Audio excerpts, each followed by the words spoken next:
ខ្លាំងពូកែក្រុមតតៃខ្មែរក្រុមខានណាយក្រុមណាដែលវាមិនតយច្រើនបណ្ដាយបារាចិនខែបារាមានកែក្រោបត្រៃគួរឲ្យស្ដាយធ្វើស្ញាប់ពីត្រៃគួរឲ្យសរសើរតនខ្មែរខ្លាំងពូកែខ្លាំងឈ្នះរាល់ថ្ងៃបារាក៏មានផ្ទៃដៃលើចៅព្រៃបានជ័យគ្រប់គ្រាពលនៃបងគ្រប់រួនព្រៀបប្រដោយទៅនឹងគាត់ឡាទាំងក៏លេក្រឡាស្វាងវាចាដូចចាសាហា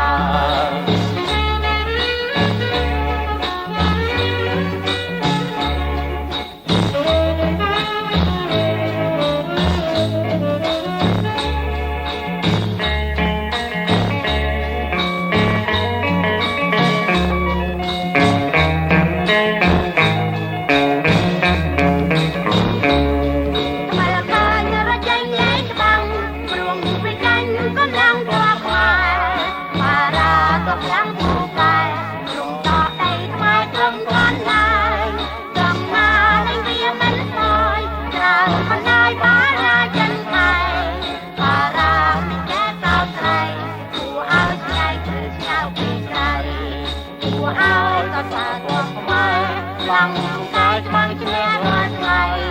បារាក៏មានផ្ទៃដៃលើចៅព្រៃបានជ័យគ្រប់គ្រាឥទ្ធិពលនៃបងគ្រប់ព្រួយព្រៀបប្រដោយទៅនឹងគាត់ឡាព្រៀបទាំងប្រលេក្រឡាខ្លាំងអស្ចារ្យដោយខ្លាច